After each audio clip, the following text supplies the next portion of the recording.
The overall goal of the following experiment is to obtain a shear adhesion map of cell-particle adhesion from a single experiment using synthetic microvascular networks.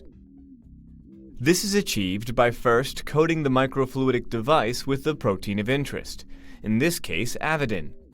As a second step, biotinylated particles are injected into the device at physiological shear rates, which bind to the avidin-coated device with differential patterns, depending on the local shear rates.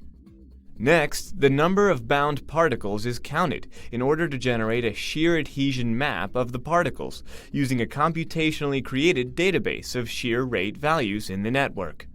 Results show that a shear adhesion map can be obtained from a single experiment, resulting in significant savings of time and reagents as compared to the conventional parallel plate flow chambers.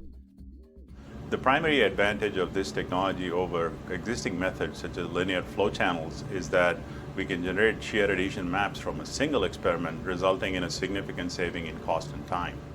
This method can help answer key questions in the field of drug delivery, such as the ability of the drug delivery vehicles to bind with the desired targets.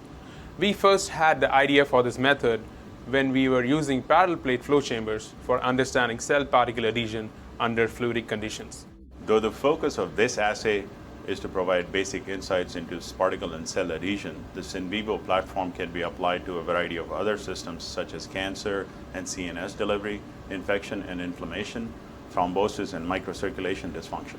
Visual demonstration of this method is critical as the microfluidic device steps are difficult to learn.